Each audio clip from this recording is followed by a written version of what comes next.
Le quartier de la Défense, temple de la finance. Parmi ces hommes d'affaires, Olivier Corbeur. Il travaille pour l'une des plus grandes banques au monde. Cet économiste compose et joue ici avec les marchés mondiaux depuis 10 ans. Mais à 33 ans, il partage cette vie avec sa passion, le piano classique.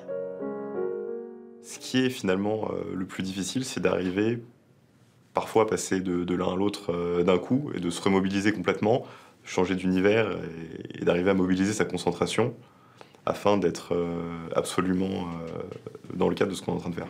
Je ne pourrais pas avoir une existence complètement centrée sur un seul univers. J'ai vraiment besoin de pouvoir basculer justement de l'un à l'autre, même si parfois c'est un petit peu difficile.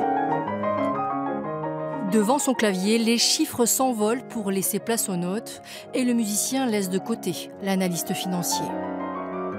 Lorsque j'écris un article, eh bien, si je ne suis pas content d'une phrase, d'un paragraphe, je peux y revenir un petit peu après, inverser mes paragraphes, changer un petit peu mon texte, refaire un graphique. Tandis qu'ici, chaque note doit être pensée et j'ai pas l'opportunité de dire « Ah tiens, j'aurais voulu faire comme ça » et de revenir en arrière. Non, le concert, c'est la vérité d'un seul moment.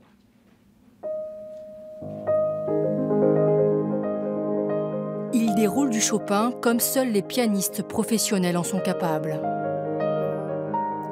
Aujourd'hui, c'est dans l'auditorium de la tour de sa banque, toujours à la Défense, qu'il a convié ses amis et ses collègues à un récital.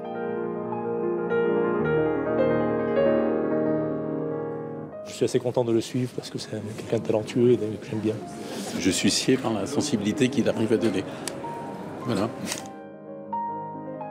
Dès l'âge de 8 ans, c'est avec Chopin qu'Olivier Corbeur se sent le plus en harmonie.